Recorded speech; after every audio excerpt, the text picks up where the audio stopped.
Well, a couple days early, happy Valentine's Day. It was always interesting at Valentine's Day, at least when I was a little grade school boy.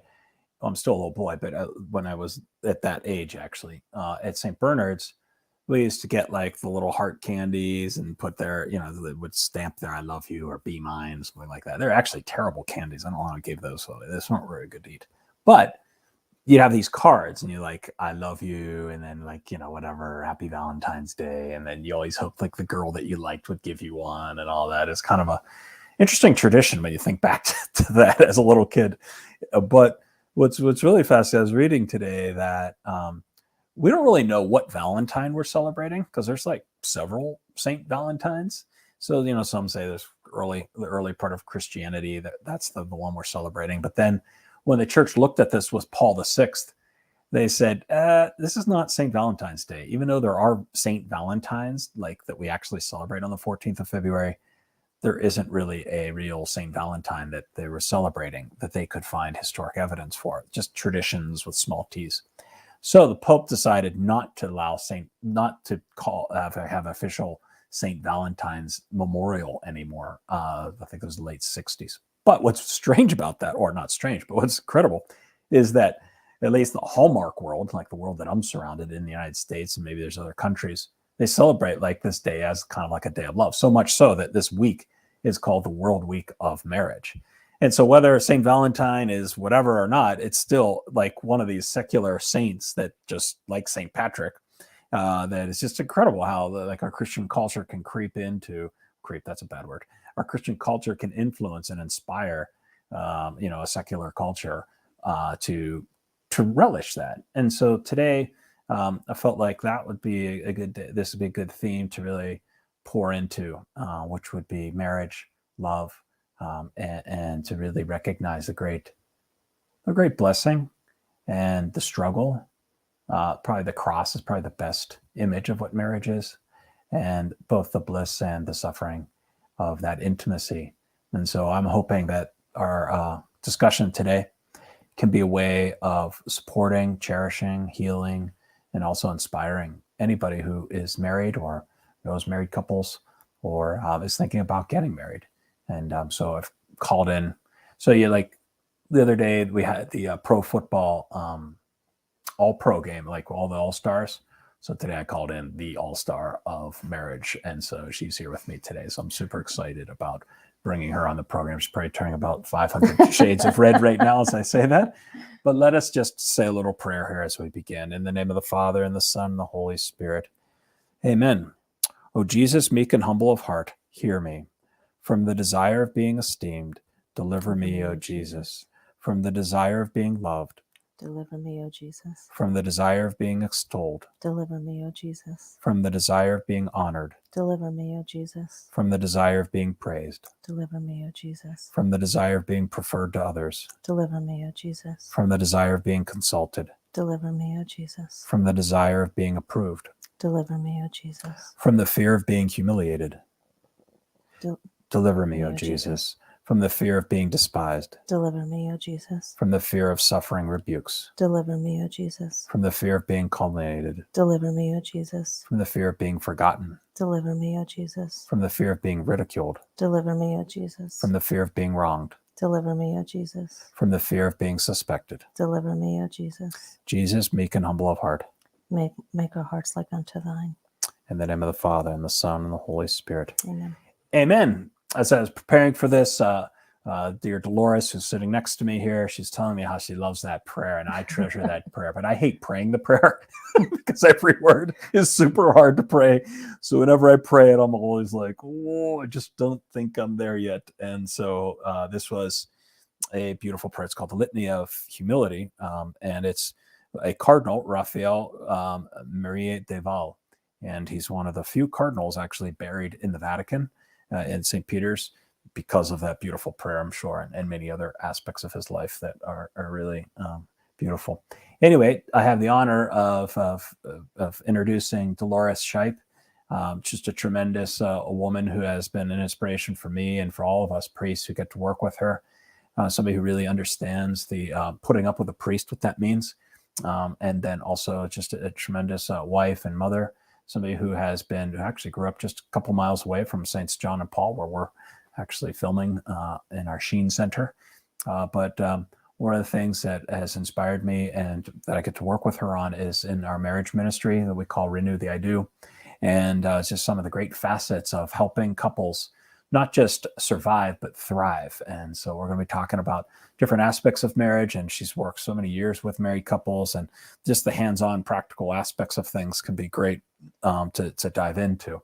So Dolores, welcome to the program. Thank you for coming here. Did you ever have a Valentine's program like that at your little schools, or when you were a teacher? Did you ever do the Valentine's thing? You remember that stuff with the little things? We did. And that you had to make one for everybody. And the best one was the lollipops, though, not those little candies. Did you it was the lollipops with the little white hearts on them. They were the best. Those were good. I agree. Those were good. Those other candies were terrible. Ugh, they were awful. Yeah, I don't know why they put them in there. No. So I don't know why either. They were gross. Yeah, they are pretty gross. So you had said to me that that litany of humility was something that, was it your mom or your grandma prayed, and you heard that from them? Yeah, it's just something that I really. No, my mom would pray that Jesus meek and humble of heart. Okay, that's part of that. So that's part of that. And she would always pray it at the end of the rosary. She would say, Jesus meek and humble of heart, and we would respond, make our hearts like unto thine. And so I heard that, and I was like, oh my gosh, this is something that I just really want to pray, because it's what we strive for, what we desire. And so it's just one of my favorite prayers. It is. And you're currently reading a book like The 100 Ways to be Humble or something like that. It is 100 I have never felt that she's full of pride in all my years of knowing her. I don't think anybody who would know Dolores would be like, you better work on humility. But you've drawn to that book. Do you like the book? And who wrote it? It's so good. Oh gosh. It's a meditations on somebody else. You would probably know, Father. But what it is it's just bringing to the forefront that you have these weaknesses. It's not to dwell on the weaknesses, but to try to better yourself, just try to become more like Christ, and not that you're awful, which we are, right? But not to dwell on that, not to sit with it, but to take it, to understand it, to realize it, to acknowledge it, and try to become better. Yeah. So that's where that's fantastic. Yeah, it's so good. It's really good. So talk a little about your family life.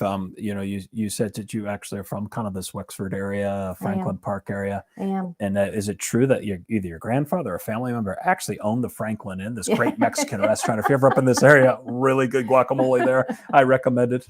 Yeah. And I consider myself an expert in this, so I feel like I've actually done podcasts testing guacamole. Nice. Although and my Angie husband won, by the way, just in case you were wondering. My husband will say the Franklin Inn, it's a Mexican restaurant. Was Franklin Mexican? Like where did that come from? But thing is everybody's really Mexican. We just don't realize it. I'm with you. I love it. We get tacos far more often than I probably should admit to you. That's in my house, right? Nothing wrong with that. So I was born in Franklin Park and went to St. Alphonsus my whole life. I was baptized, all of my sacraments there, including getting married there. And now, when you get married at St. Alphonsus, that's a church that has the altar in the middle with the two things. It is. What side do you get married on? Father, the old side. Okay, that's the side. It's the old side. You have to. According to my dad. Did you put people you don't care for, like in the back part, that other side? We didn't, but it was a packed house because we both had big families and I was a teacher. So I invited all the kids that I taught over the years. So we had all these little kids there. It was so good. And then we had a little reception for them down at the cafeteria in the school.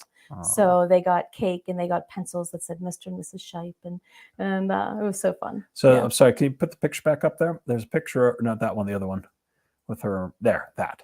So you talk a little bit about that? Sure. So first describe it, because there'll be people just hearing it, not seeing it. Okay, so this is a picture of myself and my mom on my wedding day. It looks like there's a Christmas tree in the background. Is that right? So we were married December 28th. We just celebrated our 25th wedding anniversary. Yeah, of course. And so what my mom is wearing, that's the dress that her mother, the bride dress that she wore to my wedding. And my mom just passed in July. And so we were in her house and I was looking for something for her to be buried in. And I came across this dress and I was like, wait a minute, I'm going to take this dress. And my son just got married in November.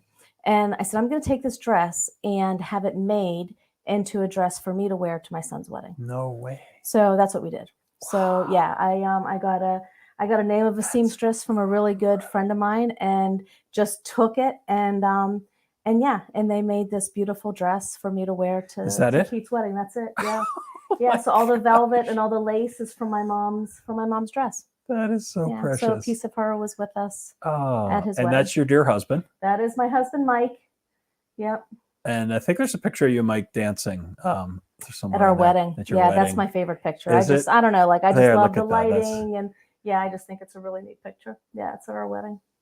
So talk a little about dating Mike, getting to know Mike, and then finally marrying him. Yeah. So, well, so I was teaching at Assumption when we met in Bellevue. And in Bellevue. Yeah. And we met. He had met somebody that met me.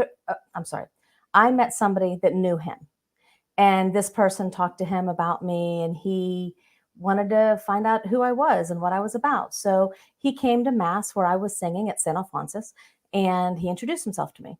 And we had this nice conversation. It was really deep, like this 30-second conversation all about life issues. And it was so good, and it was so amazing. And then I didn't hear from him.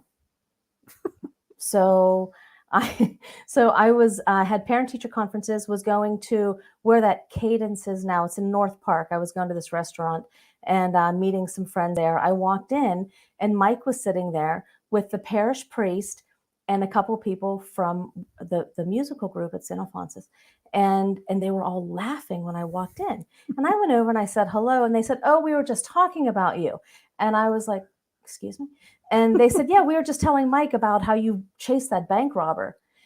Oh, great. Like, that's a great impression I want you to give Mike, And then they said, yeah. And then we told him how you got in the middle of that bar fight.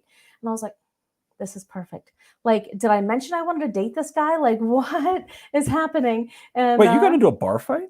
I got in the middle of it. I didn't get into a bar fight, but So I had this beer, and this fight was going on all around me, and I didn't spill the beer. So that was like that's important. It was impressive. I mean, but did they punch you, or what happened? No. Well, they my lipstick went across my face, and they gave me a free beer. So what started the fight?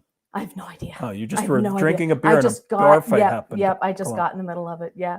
So, but they told this to Mike. So he's like, yeah, like I totally thought you were a lush who didn't know to not chase a bank robber. Like what, but, and which is the complete opposite, Did you catch him? So what we did is we got the license plate, and I called the police, and I'm like, he's heading west on 92. We were in Florida. Like he's heading west on 92, and he stabbed someone. So so I helped catch him, I guess. I don't know. Did they catch him? They did. Yeah, wow. They did. Yeah. So Mike had a great first impression. He did. It was so weird. So then a month later, I asked him out, and it was the day before St. Patrick's Day, and like my whole family was there, and all of my coworkers. We went to the Harp and the Fiddle in the Strip District. So, and then that was in March, and we were engaged the following February. So how did you know or discern or recognize that, you've met a lot of guys, I'm sure, in your life and all that, and all of a sudden there was something about him that seemed to be the right fit? There was something about him. You're right. Like there was just his heart for the Lord.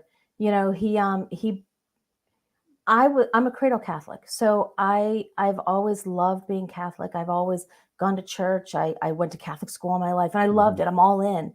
And he challenged me in a way that I've never been challenged before.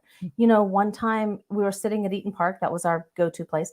We were sitting at Eaton Park, and he said to me, so when did you become Catholic?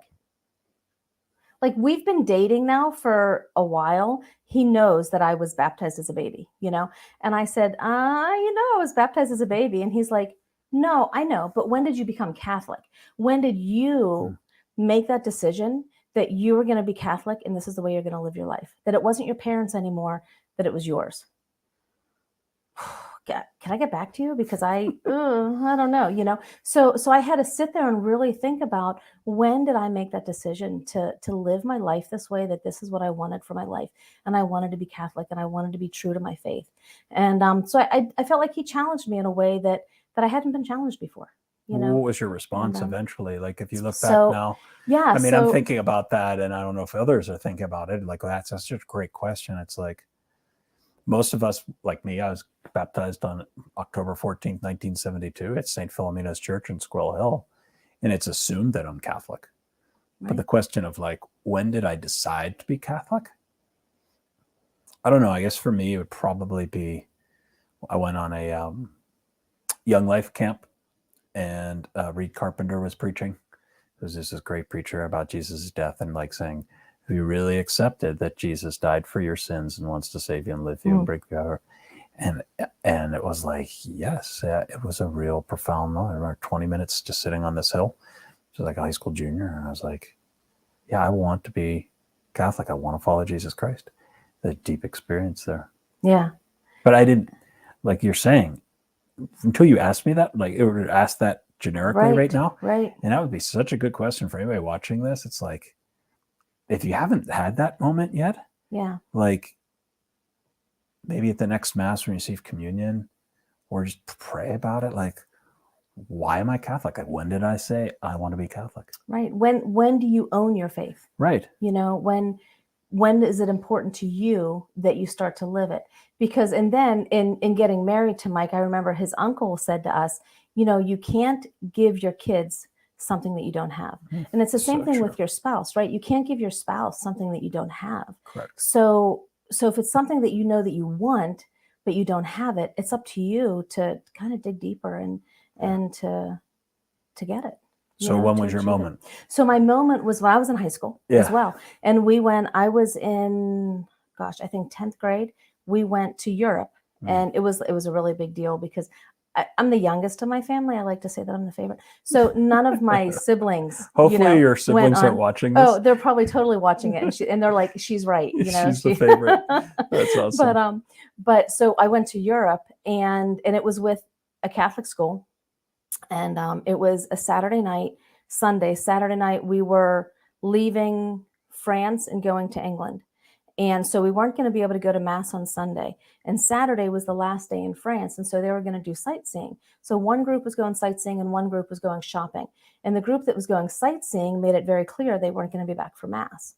And my friends wanted to go sightseeing. And it wasn't that I wasn't friends with them. They just weren't my group of friends. They were going shopping. I mean, not that shopping in Paris is a hardship, right? Yeah, that's a real that'd be really hard. I imagine most women don't want to shop in Paris. But I had to decide, was I going to go with my friends, or was I going to go shopping so that I could make it to Mass? And my friends all went sightseeing, and I went shopping, and I went to Mass. And I feel like at that moment, I made that decision. My parents would never have known what I did. You know, you can lie. Of course we went to church, you know, whatever. But I made that choice. You know, this is it. Like, this is what, and I went to Mass, and I walked 2 blocks by myself. I didn't know French, but when I was at Mass, when the Eucharist was elevated, I knew exactly what was happening, you know, and this was important to me. So that was my moment. Yeah. That's it's a good thing to treasure. Yeah. Like when you do that. So then you guys got married right after Christmas? So we got married 3 days after Christmas. And how many kids do you have? We have 4 kids. Oh. We have 4 boys. I think we have a picture of them. Yeah, look at that. There's a penguin picture that I like too. If that fits up there. Yeah, there you go. Look at the starting lineup. Penguin game right your 5 boys there plus your husband, or 4 plus your husband makes up the hockey line. I mean, we can say 5 boys, Father. You can? Yeah, you're okay with that? Yeah, I'm okay. Do you think Mike's okay with that? No. All right, Mike. That's cool. Now, what drew you to ministry, to like spend your life in it? You had an education, and you had a degree in education at Duquesne. You were a teacher for a long time, but now you started to take steps from teaching into like serving in the church. You know, I've been so blessed that the Lord has blessed me with spiritual fathers to guide me.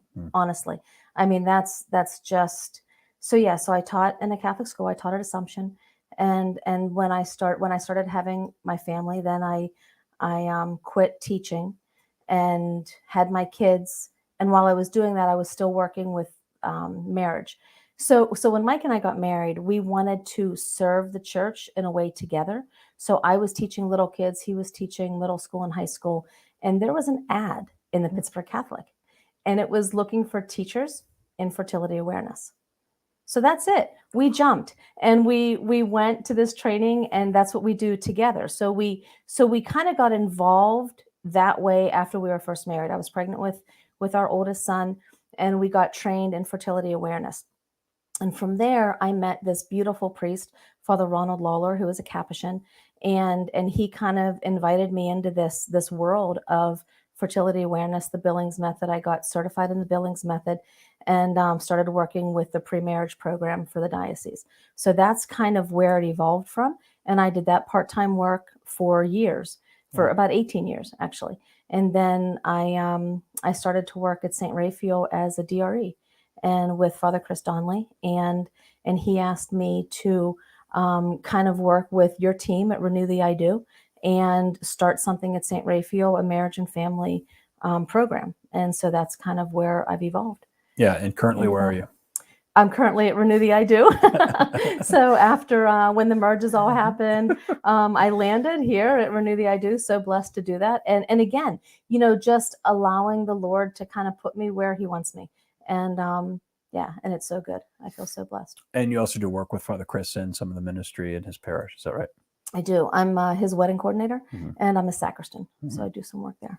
And you pray with him on the deliverance ministry a little bit as well, right? I do, on Thursday that's afternoons. Yeah, just recently I was at Epiphany, and they had this focus conference there, and it was just great to see Dolores and the team at Epiphany just organizing a beautiful adoration and candlelight mass, and experience was just really powerful. The first and third Saturdays of every month, we do our Return to the Lord, which is a candlelight, adoration, music, confession. Yeah, it's beautiful. And is that at Epiphany or at St. Mary's? It is at Epiphany. Okay.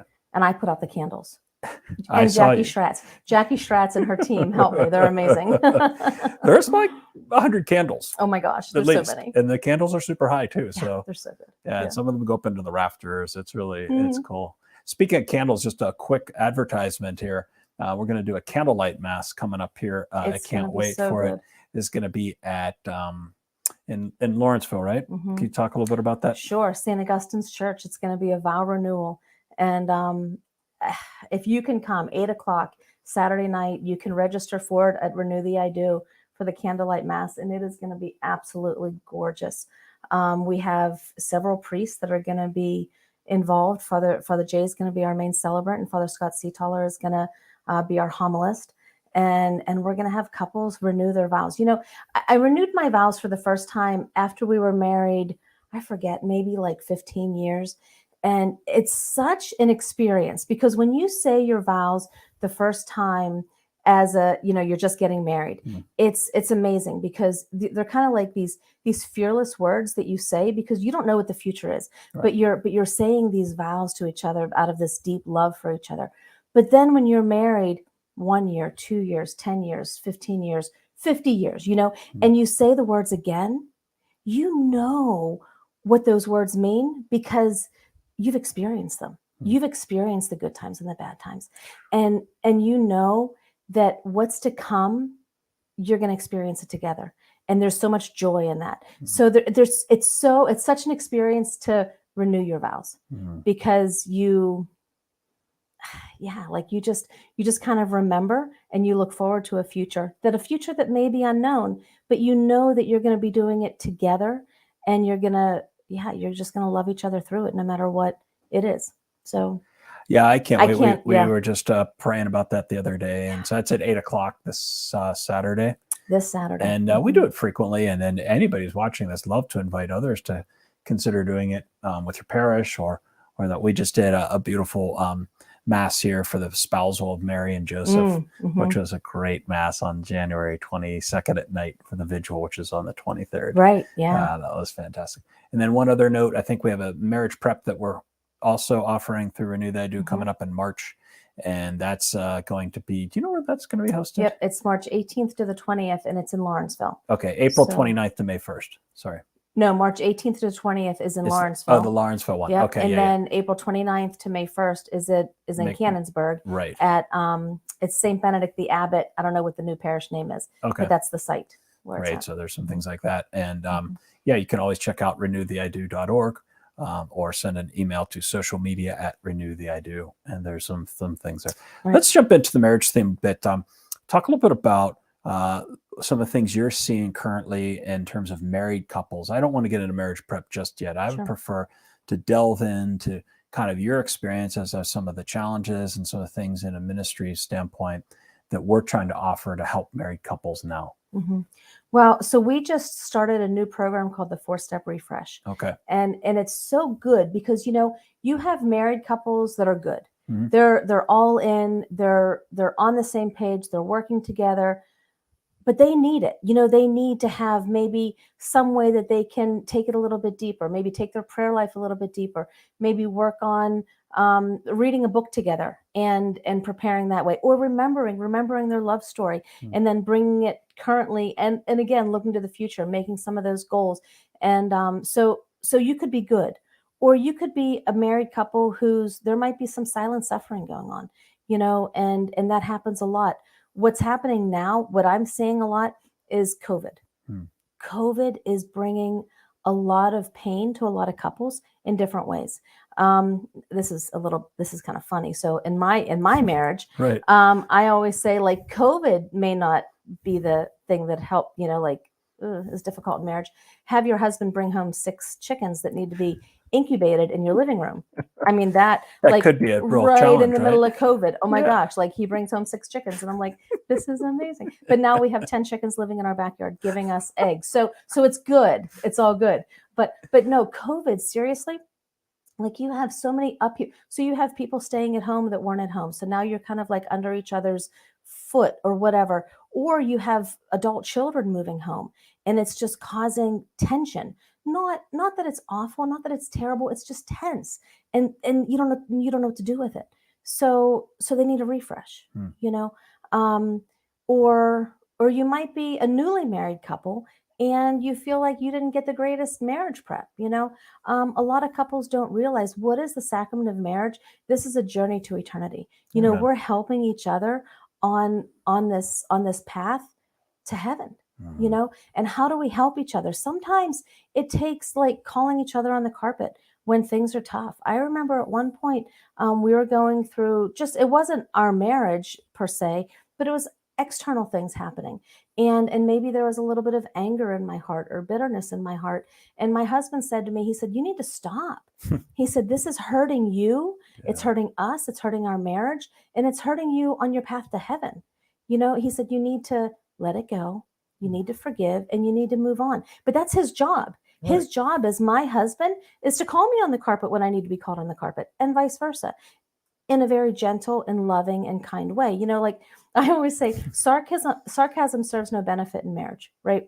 Wow. Sarcasm really doesn't serve any benefit anywhere, but specifically right. in marriage, like the biting comments. I had a couple that said that, like, all they do is bicker, and that constant bickering gets nasty, and who wants to live with a bickerer?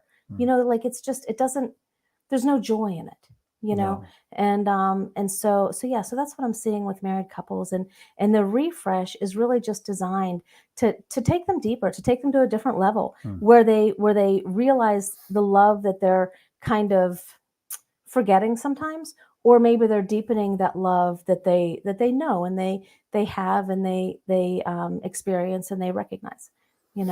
Yeah, I feel like when I was coming into the diocese and working in a parish, was a question that I asked, and I continue to ask myself, because I don't feel like I've done enough or we're doing enough. But it's like the amount of time that's spent on marriage in a parish is so minimal, because there's time maybe for marriage preparation. We do work with couples that are divorced, so there's an annulment process that you do. But it was a question of how much time is dedicated to the perseverance of married couples, right? Like in my own personal ministry as a priest. And so Renew the I Do was that outlet to be able to say, let's focus on renewing the love of married couples. Right. And one of the ways that we do that at Renew the I Do is date nights. I mean, vow renewal, of course, this Saturday, but date nights, go on a date with your spouse and enjoy yourself, like, right. and what we always say is, we'll do the work. You just come and have fun, right? You just come and enjoy it. And we've had some great date nights where just a lot of fun with couples, where the couples are having fun together, as the married couple, but then also encountering other married couples Right. and meeting other people and really like building that community. And that's been a blessing too. What are some of the date nights that you remember, or what are some of the things that you've enjoyed or that you've put on? Well, yeah. So for Renew the I Do, I think the one that I remember the most is the scavenger hunt that we did. It was very COVID friendly because it was right like at the I don't know, outskirts of it. It wasn't in the middle of it, but it was kind of, and we just went all over the city. Drew Martier, he put together all these clues that kind of put us in different places, and you had to take pictures, and then we ended up at St. Mary in the Mount in the parking lot for a champagne toast, and it was just great. It was just a lot of fun. I think there were like, I don't know, maybe 75 couples that participated, and it was so good. And then they got to hoist up the kind of like the Stanley Cup, which was fun. Yeah. And then Henny's Jewelry sponsored a beautiful necklace for the woman. So the couple that won got a little bit of a prize at the end of it. So good. I agree with that. Yeah, so good, so fun. When I was at St. Raphael, one of the things that Father Chris, asked me to do was to have these monthly date nights for married couples. And so that's something that I did there. And I would always end that date night with a dance, because I thought, when do you dance with your spouse? Correct. At a wedding, maybe, right? At your wedding. When else? Right. And that's the thing, like there's a connection when you're dancing. It's just, I don't know, I just think it's a beautiful connection. So that's how I would always end the date nights at St. Raphael. So yeah, just a lot of fun. Yeah, even biologically, that skin to skin touch really communicates warmth, communicates safety, comfort, closeness, connection. And so connection. Yeah. So by dancing. Right. We need it. Yeah. We need it. And we don't have enough of it because we're so busy. Right. We're so busy with life, with important things, but we kind of tend to forget the one that we rely on the most, or the one that gives us the most support, because you take that for granted, so it's that connection that is needed. So that'd be awesome. Imagine if more couples just every day did a daily dance together. Yeah, that'd be awesome. Yeah, it'd be cool. It's so good. Send in your pictures. Yeah, we put them up. Absolutely. That'd be fun. So talk about a little bit of what you're doing with the marriage preparation and some of the things going on with that facet of your marriage. So we have two tracks of marriage prep. You have the joy-filled marriage, which is a weekend format, or we also have the one-on-one format, and that fulfills what's called the canonical requirements. So you have, like, every couple has to do a pre-marriage program. And then running parallel to that, we have something called the 5-step prep, which is a personalized program, and it's a deeper dive. It's a deeper dive into understanding what it is to receive the sacrament of marriage, but also to become closer together as a couple, and to bring the Lord into that, and understanding what that means, all on this journey to eternity. And so we have, I don't know, maybe 60 or 70 couples that are registered for the 5-step prep. So one of the things that I do is I work with these couples one-on-one, and we have a team of people that works with them, but I do probably the most of the couples. And one of the steps is the focus. So the focus is a survey. It's about 145 statements that each person of the couple, the bride and groom, will answer agree, disagree, uncertain. And then they submit their answers, and then a report is compiled. I get the report, and we meet and talk about it. And what we do in those meetings is really make connections. So I've had a couple couples. The bride said the answer was, I usually reach the goals I set for myself. And she said, disagree. And then later on, she said, my future spouse, I often feel belittled by my future spouse. Wow. And then later on, her spouse, the groom, or her future spouse, the groom, answered, I don't think pornography is harmful to marriage. My goodness, he said that? So putting those things together, his viewing of pornography had such an effect on her viewing of herself. She felt belittled by him. And he, working with this couple, he was obviously so in love with her. Oh. I mean, it was, but he didn't see any issue with looking at the pornography. And what he said to me was, he said, it's everywhere. It's all over my phone. I mean, you just pick up your phone and you scroll. it's not on my phone. It's not Like, mine. right. Yeah. You know, so it's not everywhere. It doesn't Right. have to be everywhere. Like you, and so he was really affected by that. And then I don't reach the goals that I set for myself. So I really talked to her a lot about identity. You know, what kind of goals are you looking at? What are you, you know, and so we kind of dove into that. And it was just making that connection. They were one of my favorite couples because they, and really, like, I'm not a counselor, right? So I'm just kind of making these connections, giving it to them, and then they work on them. You know, it's for their marriage, you know. And another one, they answered these questions, and it was all about faith. You know, I don't think, you know, faith and values is not something that's important in my life. I disagree. Couples don't have to go to mass together regularly. Like all these things about, it was kind of crazy because they're getting married in the church. And I just said to them, I said, you know, I'm just going to be bold here. And I'm just going to ask you this question. Why are you here? You know, and they both looked at me and they said, we answered those honestly, because even though we don't go to church, we want to. Like, we want it. We think it's important, but we have no idea how to get there. Great. Let's talk about some strategies. You talk about a journey to eternity, right? How important that is to not be the way, because Jesus is the way, right? But to be a signpost, an encouragement. Yeah. You know, maybe like if you think about running a marathon, you're at the Gatorade stand, have a Gatorade. There we go. Or whatever like just they're cheering drinking. them on. Yeah, that's what I mean, cheering them on. Just cheering them on. And so, and I think that's a part of when we started Renew the I Do.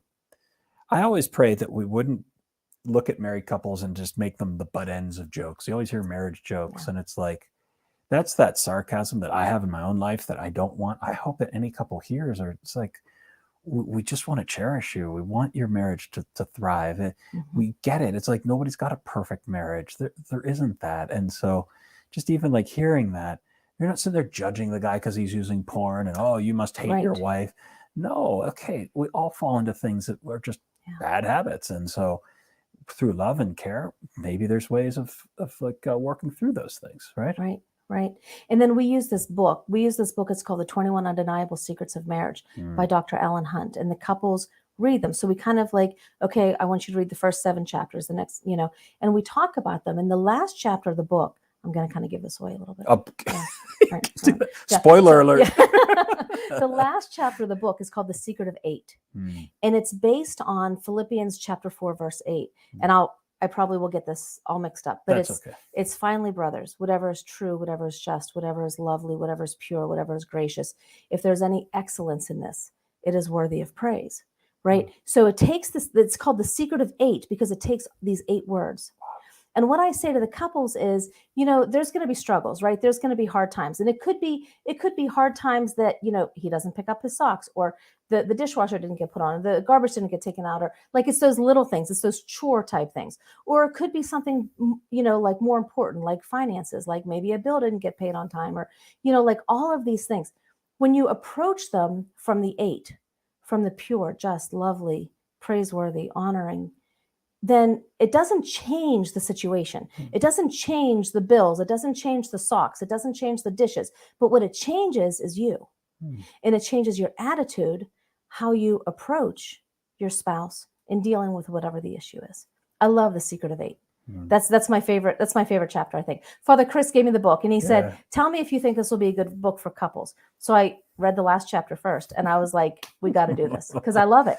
You know, there's that is so 21 cool. secrets. So good. Yeah. And that's a book we give out to everybody who's getting ready for marriage. And even though one of the priests questioned whether couples actually read books today, we make it part of part of the program, right? Yeah. They read 2 books and we talk about it.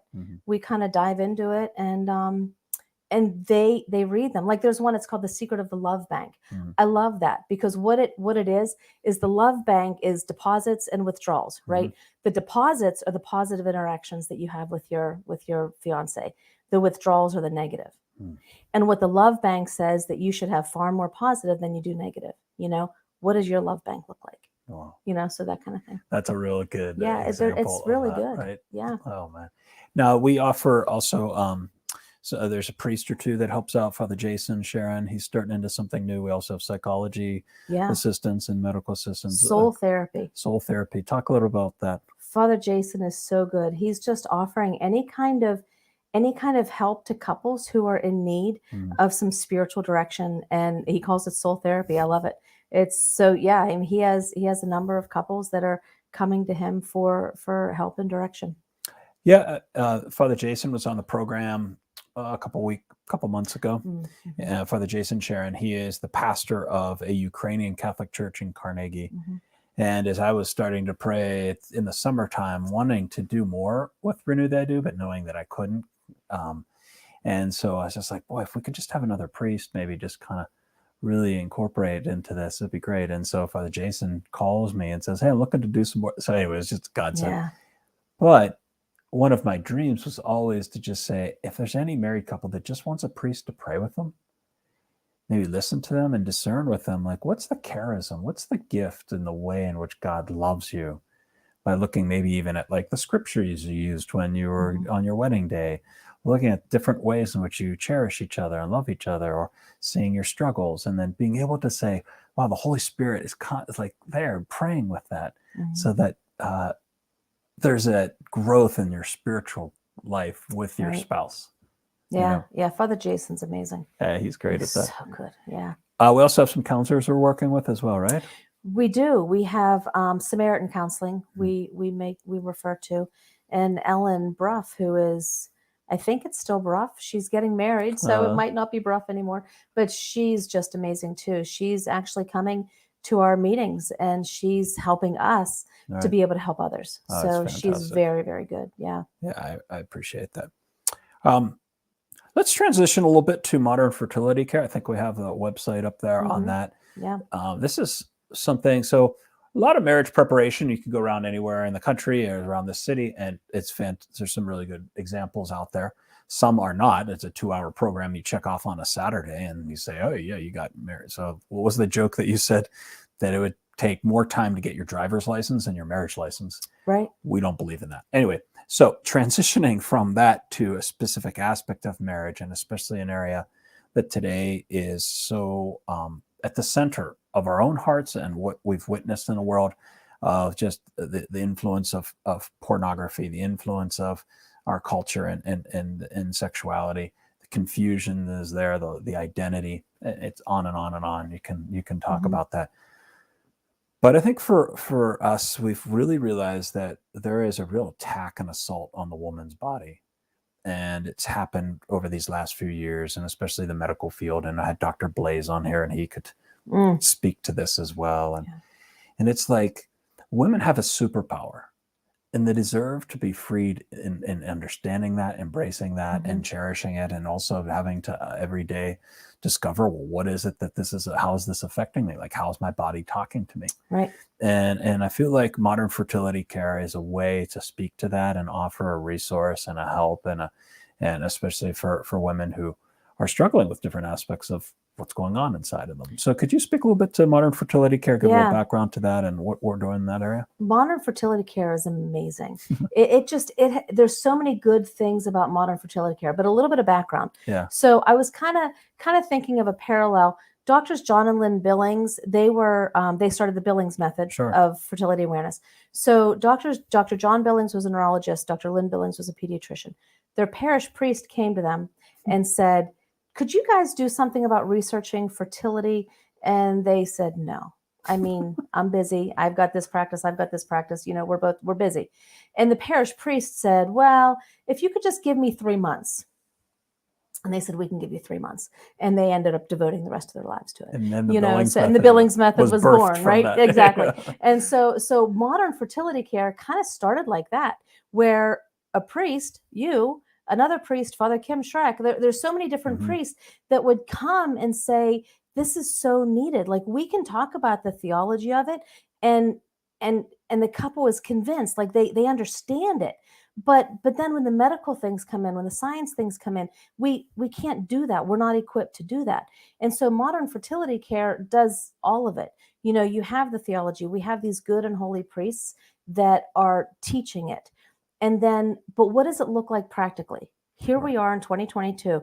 Is it practical to tell a couple not to use contraception in their marriage and to use something called modern fertility? Yes, it is. Not only is it practical, but it's good for your marriage.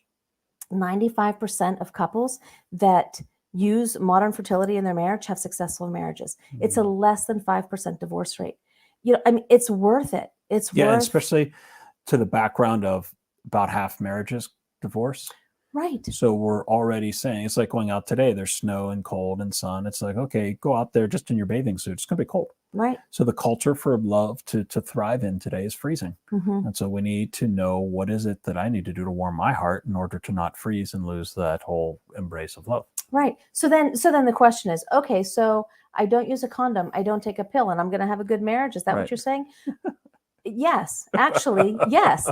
But that's not all there is to it, right? What it is that you build this life together, and it's this openness to life. And you're communicating, you're talking to your spouse about your family, but then also part of that communication is your body. Right? The way we're designed, and I just like to kind of call it body language. The way we're designed is to learn the language of our bodies. And your fertility is a language of your body. It's kind of like every other part of your body that you don't even think about. Your heart is beating, but you don't tell your heart to beat, right? But it's this language of your body. And when something is going wrong with your heart beating, like if it's beating too fast, then you respond to that. That's your body telling you something might be wrong. You respond to that and you call your doctor, right? But with fertility, there's the same thing. It's the language of your body. The way God designed us is to be able to read, to really read those observable signs that is given through our fertility. And that's what we teach. We teach women how to read those signs and to understand what it means to ovulate, understand what it means to have a peak day, understand what it means, like if you're fertile and you don't want to get pregnant, this is not the time to have intercourse. Right. If you're fertile and you want to get pregnant, here it is. You want to have intercourse on these days to make it the optimum time for pregnancy.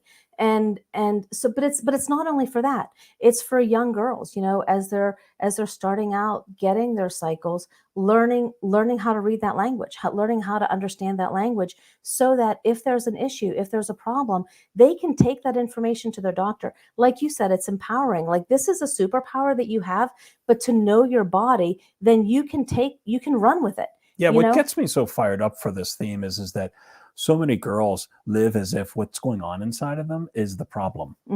It's like, you're not the problem. Like, you're amazingly created. You're wonderfully made. Right. And the sooner that we can unpack the mystery that's going on inside, the sooner you can have the freedom to be able to know, it's okay to feel sad today. Yes. And I write one girl who's, I think she's in high school. She's charting, and she knows at different phases the food she should be eating. Yes. I don't remember. Do you remember any of the details of the food? It was hilarious. Sure, I thought it was fantastic. So like we call it the seasons of the cycle. Okay, right? yeah, there's 4 seasons, right? Yeah, okay, good. Seasons, Yeah, even I can remember this. Yeah, okay. 1, 2, 3, 4. Okay. In every single cycle, you go through all 4 seasons. Okay. So when you have your period at your menstruation, that's the winter time. What do you want to do in the winter time? You just want to hunker down. Yeah. You might want to crawl under the covers, eat some warm soups, eat some chili. But that's the winter time of your cycle. Right. And what should you be doing? Like, should you be doing like some hard cardio? Should you go be like, cycling? Or no, this is a time to do stretching exercises. That's what's best for your body, because during the times when it's not best to do that hard cardio, if you do it, you could actually injure yourself. So what are the best foods to eat? What are the best, exercises to do?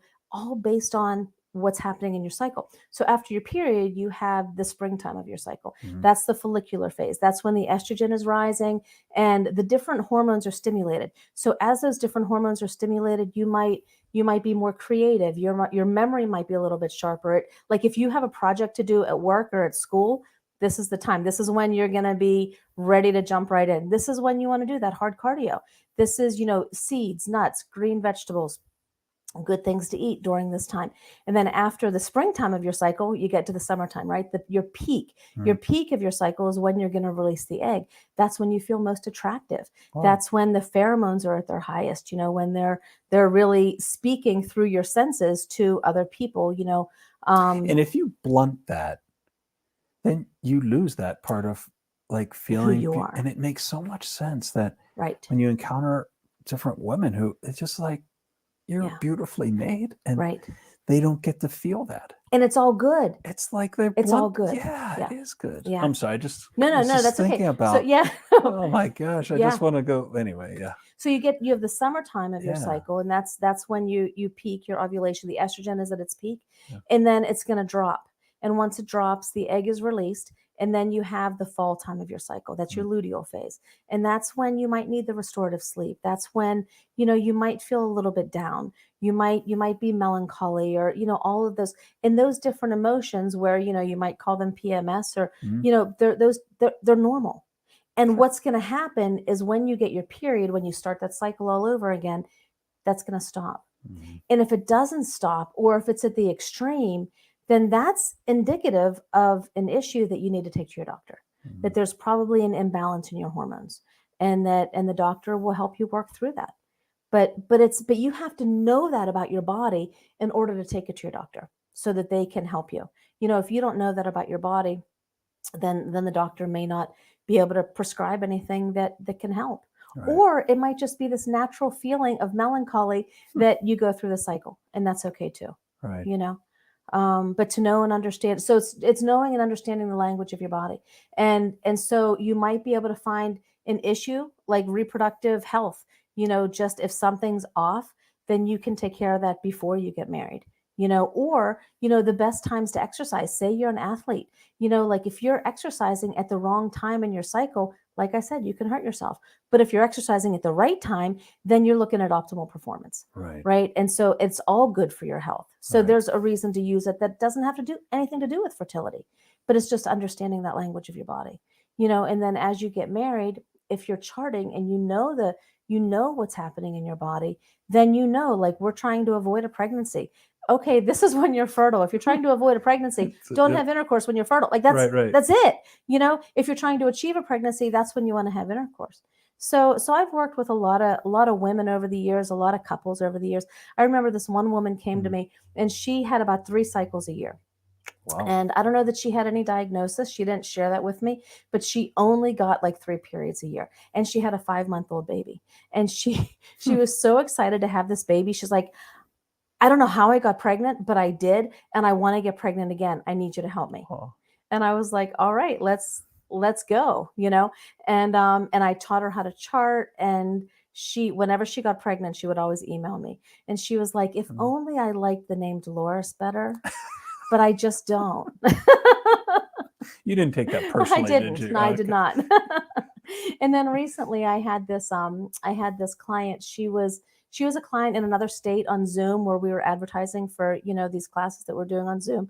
And she was trying to achieve a pregnancy as well. And that's what we see a lot. It's not the avoidance of pregnancy. It's trying to achieve a pregnancy and, what kind of issue they're encountering. So she was trying to achieve a pregnancy. I looked at her chart and I said, it appears that your progesterone, you might be deficient in progesterone. And do you have a good doctor that you can see in your state? She did. She made an appointment, and we had an appointment to go over her chart like the next week. And she emailed me and she said, I need to cancel our appointment. The doctor found low progesterone, and we're going to work through that and, to try to achieve a pregnancy and sustain the pregnancy with progesterone support. So just so many different women, have come, because I've been teaching it for 25 years, right. And just so many on different levels and different stages in their lives, because when you're going through a different stage, it's kind of like learning a new language. So after pregnancy, if you decide to breastfeed, then there's kind of a new language there, because what's happening to your body as you're breastfeeding is your body is trying to return to fertility. So you have to recognize those signs as this is your body's job to continue to try to return to fertility. But every time you put the baby to the breast, then it's going to suppress that ovulation. So you have to learn how to read those signs. So it's a little bit of a new situation where you might have to sharpen your skills and learn something new of that language. Right. Perimenopause. When you're approaching menopause, again, the language is changing because the fertility is on its way out. So while with breastfeeding, it keeps trying to return, menopause, it's on the other way. So it's just learning a different language. What do you think about husbands and how they can help their wives to be able to cherish this mystery of the woman's body? Because I think, at least for me as a man, I was blessed with growing up with 5 sisters and a mom. My dad's one of 9 kids. He has 9 sisters. And I don't know if us men have enough comfortability with it, talking about it, but also just being able to support their spouses on this. I think you kind of come into that. You just have to talk about it. You just have to do it as a spouse, Yeah. So that, and it can be kind of awkward in the beginning, and that's what we find, like at the Joy-Filled Marriage weekend. Sometimes the women will say, how do you talk about it? Like, how do you just, and sometimes you just have to do it. Taking a class together is helpful to open those lines of communication, but also support, like having the husband's support emotionally, understanding, like when they know your cycle. My husband will know better when I'm going to get my period than I do, because he reads my moods, right? Like he knows tell. He'll be like, like it all makes sense, but yeah, and understanding that and knowing and loving it, right? Our husbands love us, and they know us, they know our they know our bodies just like we do, and they work with it. So it's kind of like they have that advantage, when they understand that. And there's a lot of resource available too, like with our website, with some of the doctors, with you and other people, so that if couples would like to be able to talk through this, there's ways of doing that. Right. There's all different methods of modern fertility that are taught, and we have classes offered in our local area, and we also offer them on Zoom. So you can register for those classes. We have medical professionals that are close to us that can be contacted. Dr. Blaise Milburn, he's amazing. He's so good. I've sent, a number of people to him, and then they'll come back and they'll say, Dr. Blaise was great. Now can we learn how to chart? Or, so it's just kind of this great relationship that we have. And again, the different methods. So the Marquette method uses a clear blue fertility monitor. And so that might be something that somebody wants to use, or the Billings method is a mucus only, kind of making those observations, correct. So and everywhere in between.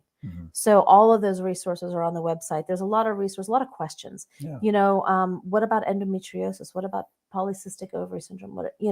What is different about, like using the pill and using modern fertility? How is that different? And so all those questions are answered on the website.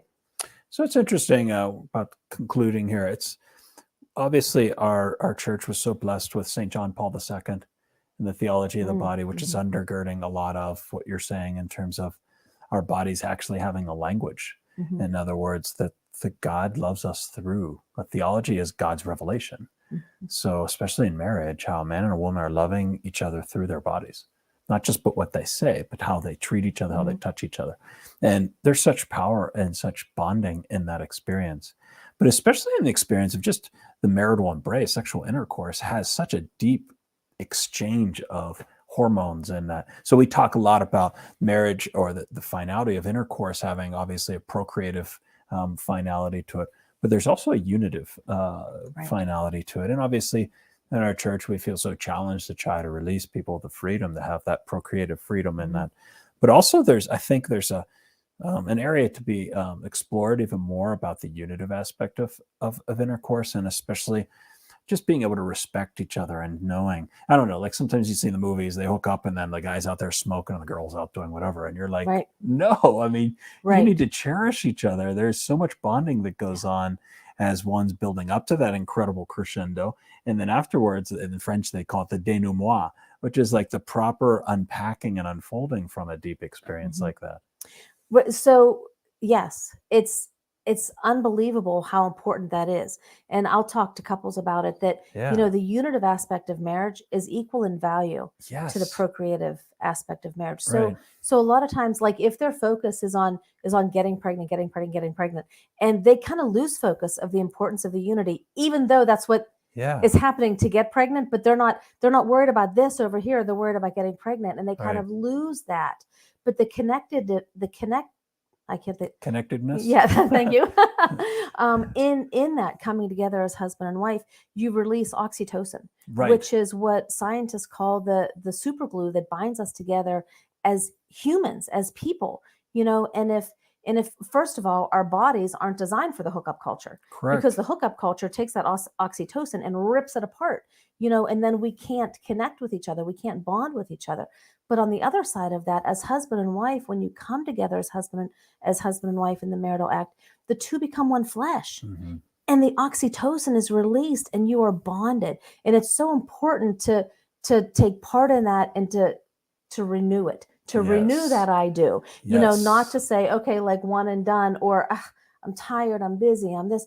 You can get caught up in life, and it goes by the wayside, and it can't. Right. For thriving marriages, it has to be present there so that they can continue to thrive.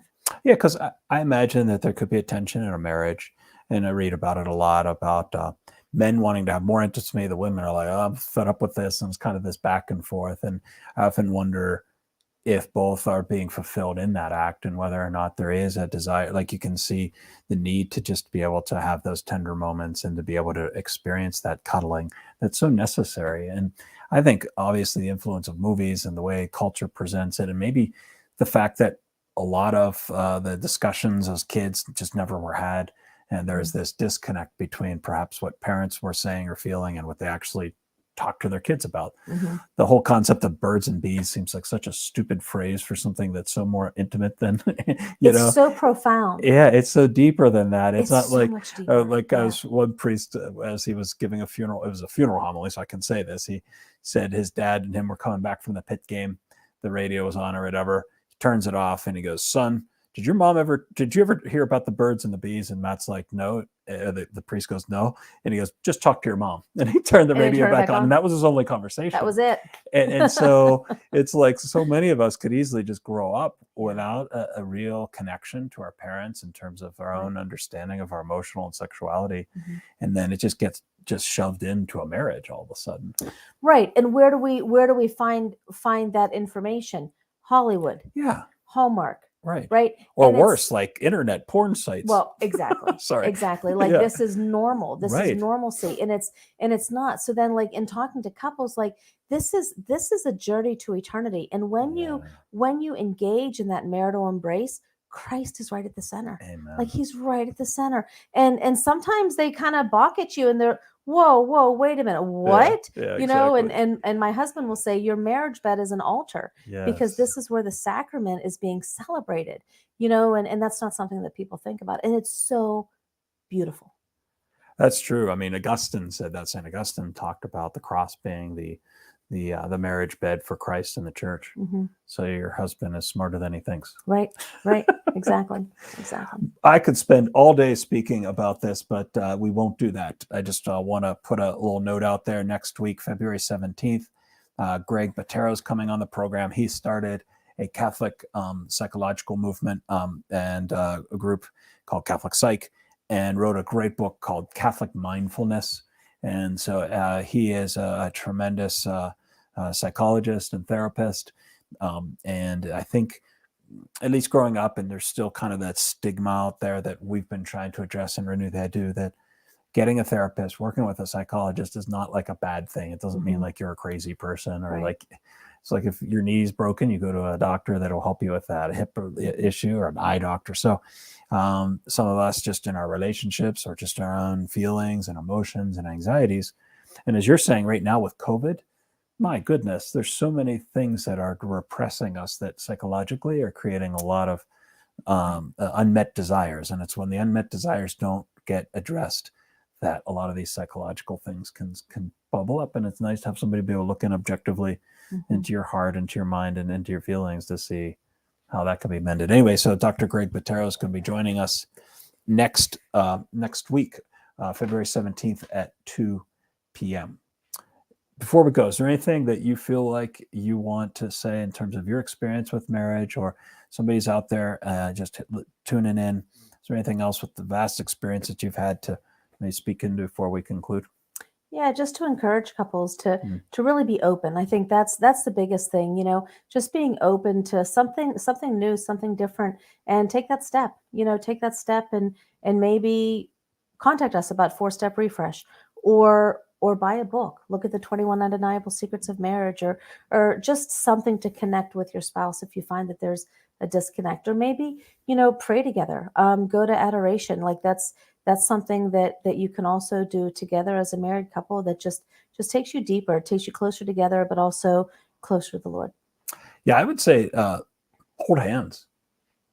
Yeah. I love never forget my grandparents' 65th wedding anniversary. They got married similar to you on the 26th of December, right after Christmas, and I have it as my screensaver. Their 65th wedding anniversary. They're holding hands, looking out together, and I'm just like, that is such a great image to hold hands.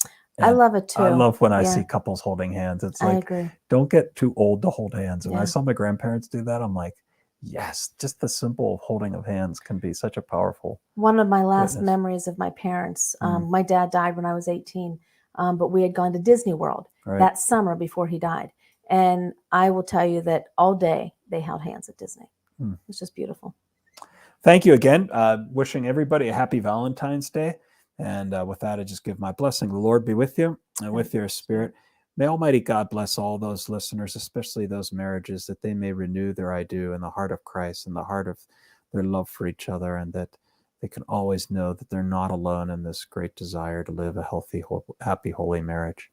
And I ask for the blessing of Almighty God, the mantle of Mary, and the truth of St. Joseph to be with all of you. In the name of the Father, the Son, and the Holy Spirit. Amen.